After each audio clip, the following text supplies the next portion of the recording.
Hey everyone, hope you're doing well. Hope your community groups have been going well. Just a couple things before I dive into talking about the text for this week. Is we are about a month away from Easter. And so we would encourage you as community group leaders to actually be working with your groups, to be praying for different people in your neighborhood, praying for your coworkers, and seeing who you can really be inviting to Good Friday service or to Easter service. It is a great opportunity. People are generally more willing to come to church on Easter. And so we really want to encourage you, even apart from just looking at the text, to be praying for other people that you know, non-believers, and really leading your group and doing that well. So that's something we would just want to encourage you to be doing. Now, this week we're looking at Hosea 7:3 through 8:14. And personally, when I was looking at this text, I think this is the most difficult or kind of convoluted text we've looked at in Hosea so far. You may disagree, maybe there's other texts you thought were harder, but as I was studying this, I thought this was the one that was kind of the most difficult to understand. And so as you study it this week, I want to encourage you to do your best to kind of stay pointed, stay on kind of the main point, and not get too lost in all the different things that are going on, even though there is some really remarkable imagery that we want to be bringing out. But hopefully this video can help simplify things a little bit for you. So I broke down the text into 4 different sections. So 7:3 through 7, 7:8 through 16, 8:1 through 5, and then 8:7 through 14. Sorry, 8:6 through 14. That doesn't make any sense. I think it's 8:1 through 6 and 8:7 through 14. But in 7:3 through 7, what we get a picture of here is that's really how dark and how sinful Israel has become. Israel has become extremely sinful, so much so that God compares them to being like an oven. Now this imagery is a little bit confusing, but it's actually a pun. So in 7:4, the word adulterer and the word to bake sound really similar in Hebrew. And so God is just saying that they're like adulterers, but they're like a piece of bread that is so hot, like an oven that is so hot that the fire doesn't need to be tended to. They are so obsessed with sin, so concerned with being rebellious to God, that they are constantly heating up and heating up and heating up. That's how sinful they really are.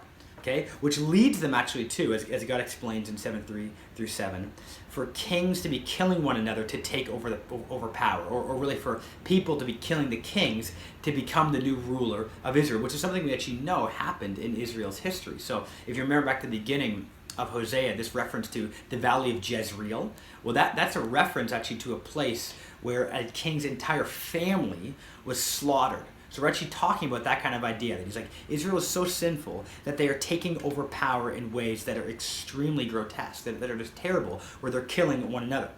And yet, this small section, 7:3 through 7, ends with God saying, even in the midst of this threat, even in the midst of these kings being killed in this kind of way, they aren't calling upon me. That's not what they're doing. Where they're going, as 7:8 through 16 actually shows, is they're going to other nations for help. Ephraim, again, which is a reference to the northern kingdom of Israel, it's a reference to the kingdom of Israel, is mixing itself with the peoples. They are going to Assyria. They are going to Egypt. They are relying upon other nations to protect them rather than upon the Lord. And so, as God explains in this section, rather than God saving them, as he would if they would turn to him, he judges them. He punishes them for going to other nations. That's really what's going on in chapter 7.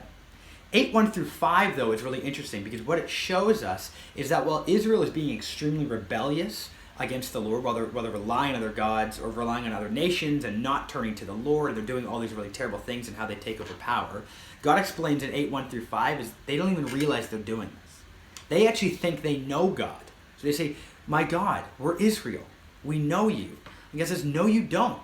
You don't know who I am whatsoever. In fact, everything you do is contrary to my will, contrary to my law. So you've set up kings, but not through me. You have princes, but not through me. And you set up a calf as an image of me. So the calf of Samaria that God is referring to here in 8:1 through 5 actually refers to a calf that was built in Samaria, kind of as a competition to the temple that was in Jerusalem, because remember there's 2 different kingdoms, there's Judah and there's Israel. So this calf that was built as to be an image that would worship the Lord. They would use this image to worship God. And God's like, that's not what I told you to do. So actually everything you were doing is contrary to me. You might think that you're following me, but you're not. This is actually something similar to what we saw, I believe it was last week, we talked about that it's possible to have a zeal for God, but not according to knowledge. And that's what God is really showing here once again, that they are so remarkably rebellious. They are so sinful, and they don't even know it.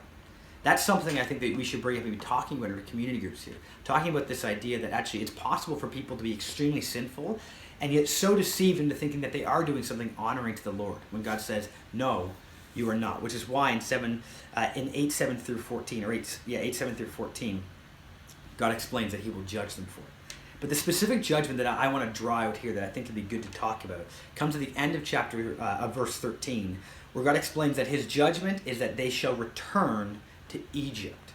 Now, that harkens back to the time when Israel spent time in Egypt as slaves. God's saying basically that they're going to become slaves once again. And I don't know if you think he means literally Egypt, because that's not really what happens. They go into exile, they go to Assyria, they go to Babylon. But the reason why I want to bring that out is because this is ironic. Israel has refused to follow the Lord, and instead they've actually gone after other nations. They've sought help from other nations. And God is actually saying to them, if that's what you want, I will give it to you. I will really give you the other nations. They will become your kings. They will become your rulers. They will dominate you. They will actually do what I was supposed to do, which is lead you. But they will do it in a way that's oppressive, and that's terrible. And this is, again, a place in Scripture where we see that we need to be careful what we wish for. Because if we reject God, if we push against him and go after other things, God just might give that to us. God often punishes us by the things that we really want. Because when we don't want God and we go after something else and we get that, we realize how unbelievably unsatisfying it is. And that's something we need to talk about. Do we ever pursue things? And when we have it, we realize it's so unsatisfying. God will give that to us at times, and that's a punishment. Be careful what you wish for. Israel rejected God, didn't even realize it, and eventually they got it. We need to make sure that we are pursuing the Lord in the ways that he wants us to, through Jesus Christ, which is the only one who can truly satisfy us. All right, hope you have a great week.